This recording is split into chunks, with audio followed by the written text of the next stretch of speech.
같은데 말이야. 누가 우주와 세상의 이치를 가르쳐 줄 사람 없을까?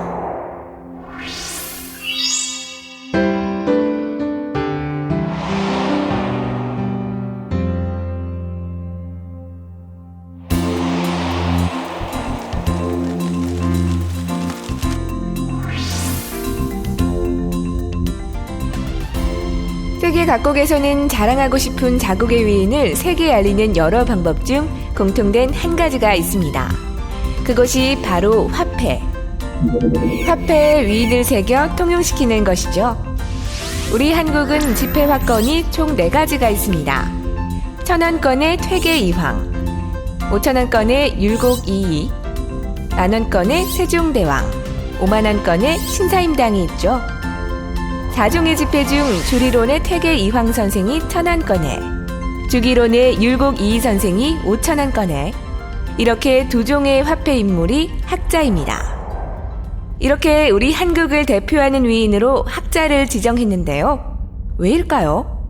왜 우리는 한국을 대표하는 위인으로 교육자, 그리고 학자를 지정했을까요? 또 조선에는 어떤 교육기관이 있었기에 이렇게 훌륭한 학자들이 배출됐을까요?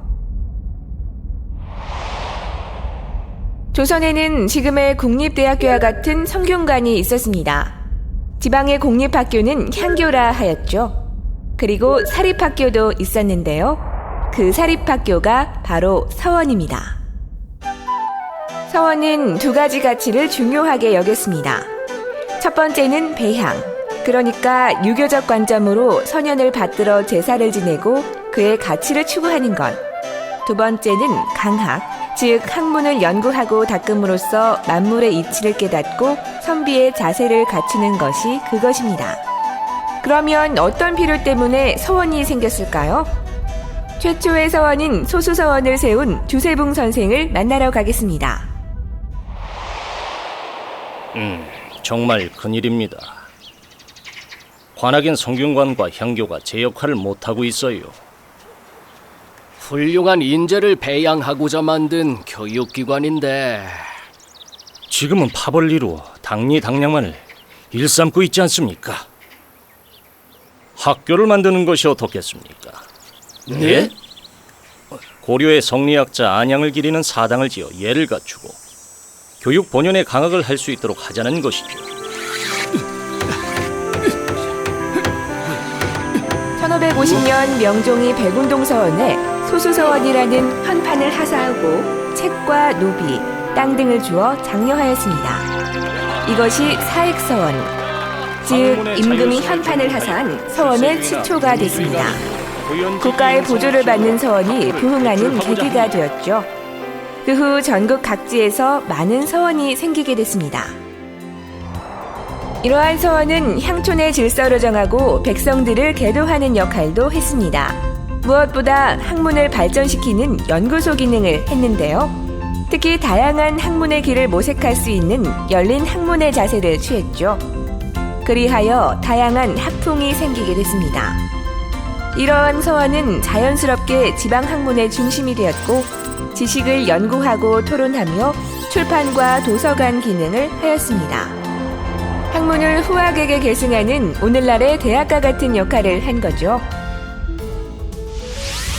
서원은 나이가 많든 적든 모두가 평등하게 둘러앉아서 격의 없이 토론할 수 있었습니다.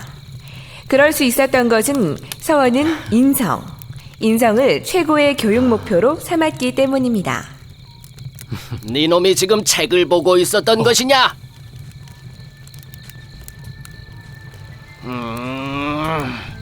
아이고, 어르신 아닙니다요. 전 까막 눈이라 봐도 하나도 모릅니다요. 이 책은 어떤 도령님께서 내일 낮에 찾으러 간다고 맡겨놓으신 겁니다요. 하긴 니깐 놈이 소학인 걸 보니 꽤나 공부하기 싫었던 도령인가 보군. 그래. 알고나 있어라. 그 책은 소학이라고 하는 게다.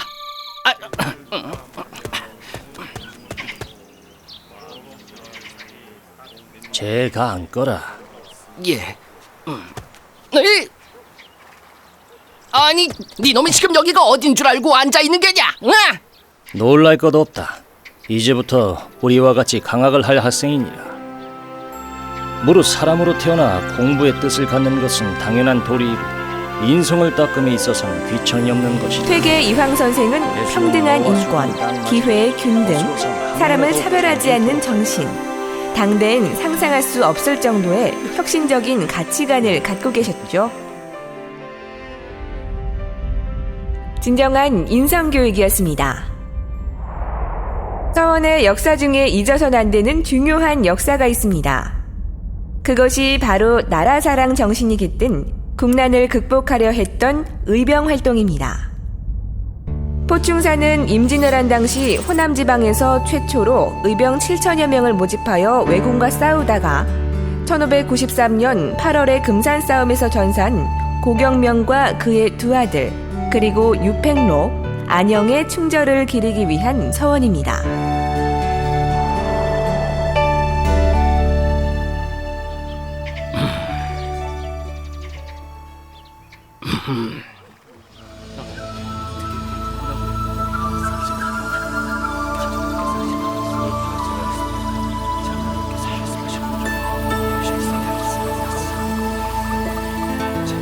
세독충정. 세상을 살아감에 있어 나라에 충성하고 항시 올바른 마음을 굳게 지녀야 한다.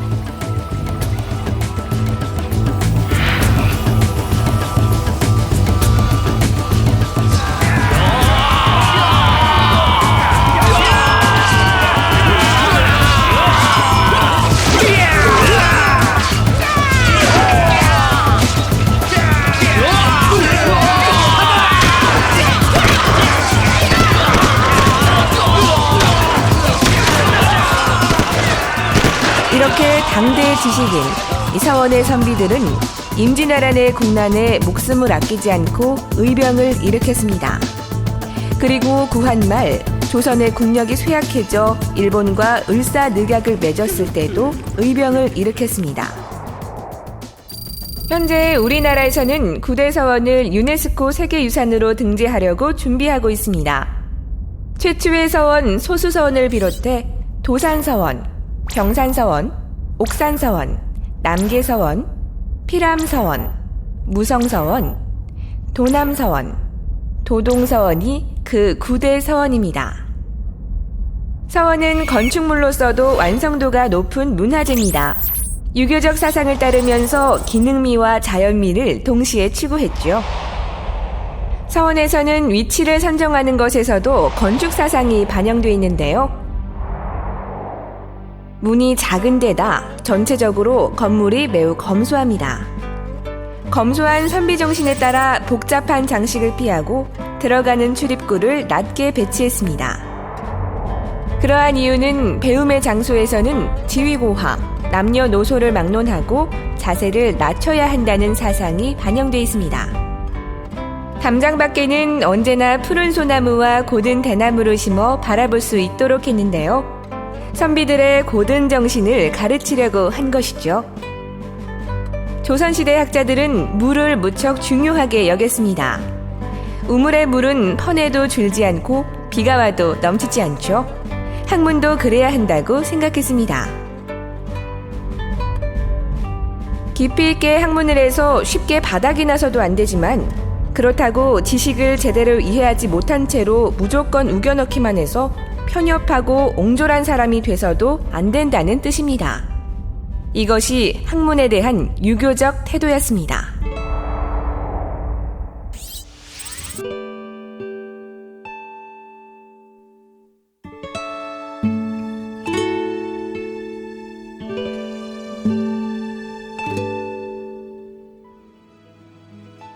자연을 벗삼아서 학문에 정진하는 것이 서원의 건축 양식에 그대로 구현되어 있습니다.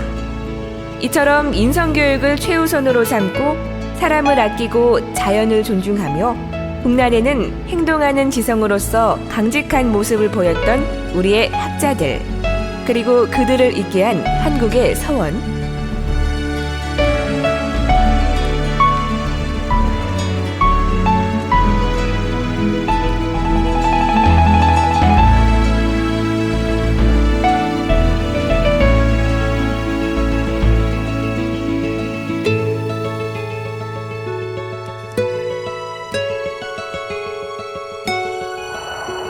그것이 작은 나라지만 미래 산업을 선도하는 당찬 국가, 높은 교육 수준으로 세계에서 주목받는 대한민국을 있게 한 뿌리일 것입니다.